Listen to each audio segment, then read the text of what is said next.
কথা বুঝতে পারছেন? ধর্মের নাম হলো কি? ইসলাম। সবাই বলেন ধর্মের নাম কি? ইসলাম। ইসলামের মধ্যে তিনটা বর্ণ আছে, সিন লাম মিম, এগুলো বলে মাদ্দার বর্ণ, মূল বর্ণ, যার উপরে ভিত্তি করে রূপের পরিবর্তন হয়, যেগুলো কোনো সময় বিলুপ্ত হবে না, যেই বর্ণগুলো কোনো সময় যাবে না। যেমন ইসলামের মধ্যে সিন লাম মিম আছে, মুসলমানের মধ্যেও সিন লাম, যদিও মুসলমান শব্দটি ফার্সি কিন্তু আরবিতে মুসলিম, সেখানেও কিন্তু সিন লাম মিম আছে। এটা সালাম রূপ যদি নিয়ে আসেন তাও সিন লাম মিম, সালামুন বলেন, তাসলিমা বলেন, এই সবগুলো মিলে সিন লাম মিম। তাহলে সিলমুন শব্দটি হচ্ছে পবিত্র কোরআনের একটা খুব বড় মাপের শব্দ।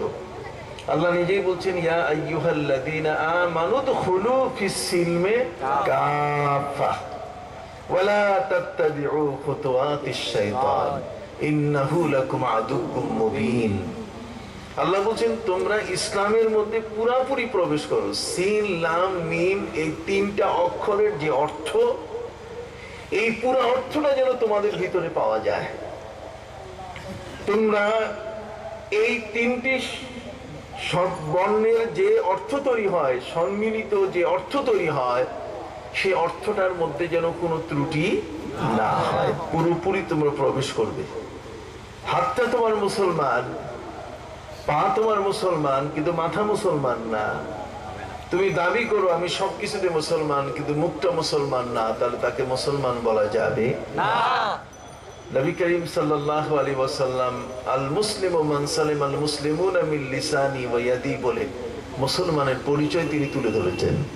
সেক্ষেত্রে একটি পরিচয় যেটি আল্লাহ তাআলা আমাদের জন্য দিয়েছেন, পৃথিবীর কোথাও কোনো জায়গায় কেউ সেই পরিচয়টা গোপন করতে পারে না। রাশিয়ায় গেলেও সেই পরিচয়, আরব আমিরাতে গেলে সেই পরিচয়, পৃথিবীর যে কোনো ভূখণ্ডে সেই যাক না কেন, আমাদের যে পরিচয়টি, এই পরিচয়টি গোপন করার কোনো সুযোগ নাই।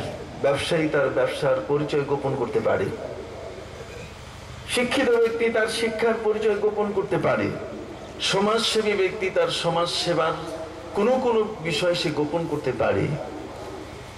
সকল পৃথিবীতে যে যেমন মাপের ব্যক্তি তার অবস্থানগত দিকটা সে গোপন করতে পারে, কিন্তু একজন মুসলমান তার নিজের পরিচয় গোপন করতে পারে না। পৃথিবীর যেখানে যাবে সেখানেই সে মুসলমান। কি বলেন? রাশিয়ায় গেলেও কি মুসলমান? সবাই বলেন রাশিয়ায় গেলে কি মুসলমান, আরবে গেলে মুসলমান, আর অনারবে আকাশে মুসলমান, ইভেন মাটির নিচে মুসলমান। মুসলমান, কথা বুঝে গেছে? সর্বত্র যেখানেই যাবে মুসলমান তার নিজের পরিচয়কে গোপন করতে পারবে না। কারণ যেই শব্দটিতে পরিচয় দিতে গিয়ে গর্ব আসে, এই শব্দটি আমাদের অহংকার। মুসলিম শব্দটি হলো আমাদের কি? অহংকার। এই শব্দটির অর্থ হলো একজন মুসলমান, মানে একজন মুসলিমের অর্থ হলো সে একজন সবচেয়ে বড় শান্তিকামী মানুষ। একটি শান্তিকামী মানুষ, তার নাম মুসলমান। মুসলিম শব্দের অর্থই হচ্ছে শান্তিকামী।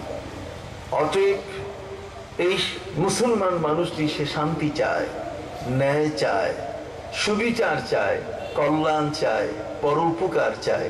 সে কোনোদিন অন্যায়, কোনোদিন সে কোনো অবিচার, কোনোদিন সে এই পৃথিবীর মধ্যে কোনো অকল্যাণ চায় না।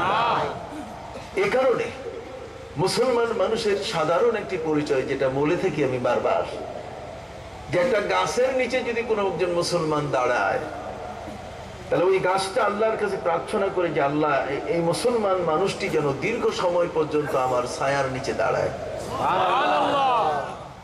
আল্লাহ জিজ্ঞাসা করেন, রে গাছ, দীর্ঘ সময় পর্যন্ত কেন তোমার নিচেই মুসলমান মানুষটি থাকবে, দাঁড়াবে, অবস্থান করবে? তখন আল্লাহ পাক রব্বুল আলামিন এই প্রশ্ন করলে গাছ তাকে বিনয়ের সাথে উত্তর দেয় যে যতক্ষণ পর্যন্ত আমার নিচে সে দাঁড়াবে ততক্ষণ পর্যন্ত অন্যায় ভাবে সে একটা পাতাও ছিঁড়বে না, অন্যায় ভাবে আমার একটা ডালও সে ভাঙবে না।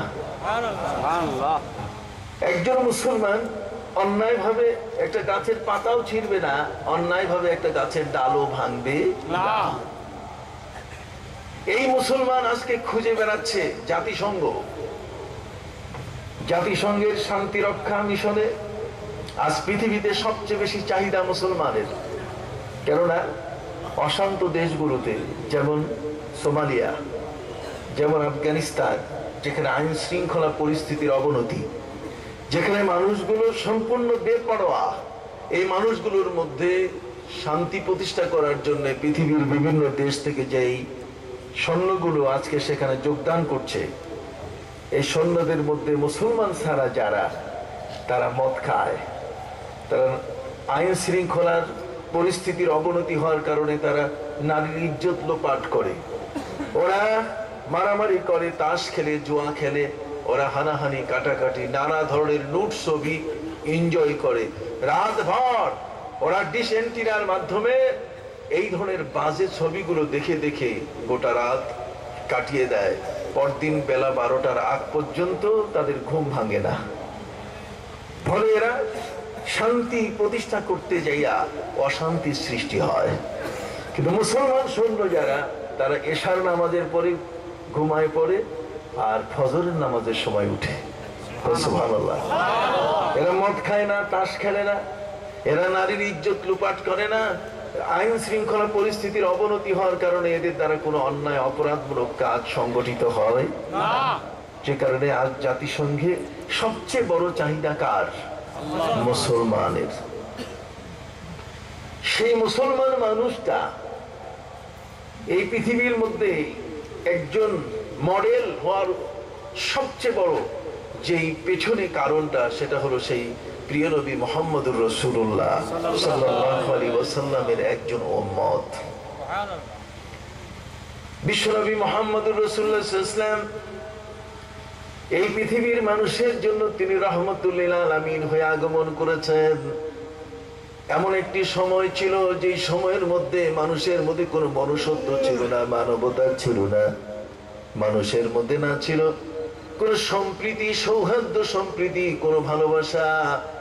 জগতের মধ্যে ছোট্ট শিশুরা জানতো না তাদের বৃদ্ধ, তাদের বয়সে বড় মানুষদেরকে শ্রদ্ধা করতে, আর যারা বয়সে বড় তারাও জানতো না ছোট শিশুদের মাথায় হাত বুলিয়ে আদর করতে।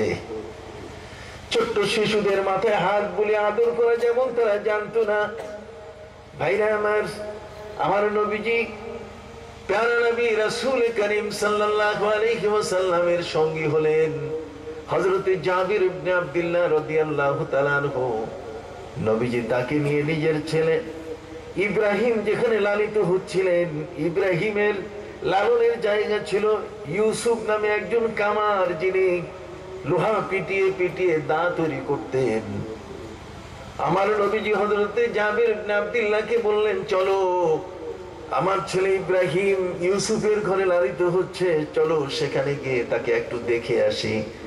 হযরতে জাবির ইবনে আব্দুল্লাহ রাদিয়াল্লাহু তাআলা আনহু নবীর সঙ্গী হয়ে নবীর ছেলেকে দেখার বাড়িতে গেলেন, ইউসুফের বাড়িতে গেলেন। ইউসুফ কামার মানুষ ছিলেন, লোহা পিটাবার কারণে, আগুন জ্বালাবার কারণে গোটা ঘর কালো অন্ধকার হয়ে গেছিল। ভাইরা আমার, সেই ঘরে নবীর ছেলে মারিয়া কিপ্তিয়ার গর্ভে যে শিশুটি জন্ম নিয়েছিল হযরতে ইব্রাহিম, সেই হযরত ইব্রাহিমকে দেখার জন্য নবী করিম সাল্লাল্লাহু আলাইহি ওয়াসাল্লাম গেলেন। নিজের ছেলেকে কোলে তুলে নিয়ে তার দুই গালে তিনি চুমু দেওয়া শুরু করলেন, কপালে চুমু দেওয়া শুরু করলেন। নবীজি শিশুকে আদর করছিলেন। জাবির ইবনে আব্দুল্লাহ রাদিয়াল্লাহু তাআলা আনহু আমার নবীর এই আদর দেখে তিনি অবাক হয়ে গেলেন। পলকহীন নেত্রে এক নাগারে তিনি তাকিয়ে দেখা শুরু করলেন। আমার নবী তার চাহনি দেখে তিনি বুঝতে পেরেছেন যে মনে হয় সে কিছু অবাক হয়ে দেখছে। নবীজি তাকে বললেন, তুমি এভাবে তাকাচ্ছ কেন আমার দিকে? হযরত জাবির বললেন, হুজুর, আমার ঘরে 8টি কন্যা সন্তান জন্ম নিয়েছে, 8টি কন্যা সন্তানের জনক আমি। আমার ঘরে 8টি মেয়ে জন্ম নিয়েছে, এই মেয়েগুলো বড় হয়েছে, সব মেয়েগুলোকে আমি জামাইয়ের ঘরে দিয়েছি, বিয়ে দিয়েছি, সবগুলো আমার ঘরের বাইরে। এখন এই মেয়েগুলো যখন আমার ঘরে জন্ম নিয়েছে, হুজুর খোদার কসম, একটা মেয়েকেও আমার জীবনে কোনোদিন কোলে নিয়ে দেখি নাই। কপালে চুমু দেওয়া তো দূরের কথা, আমার কোন একটি মেয়েকে আমার নিজে কোলে নিয়ে দেখি নাই। আল্লাহর নবী অবাক হয়ে গেলেন, কি কও তুমি? নিজের কন্যা সন্তান, যেহেতু আরব জগতের মধ্যে কন্যা সন্তান জন্ম নিলে তাদের নানা ধরনের আপত্তি সৃষ্টি হতো। কন্যা সন্তান জন্ম নিলে তারা মন কালো করত। ওয়াইদা বুশশিরা আহাদুহুম বিল উনসা যাল্লা ওয়াজহুহু মুসওয়াদ্দান ওয়া হুয়া কাযীম।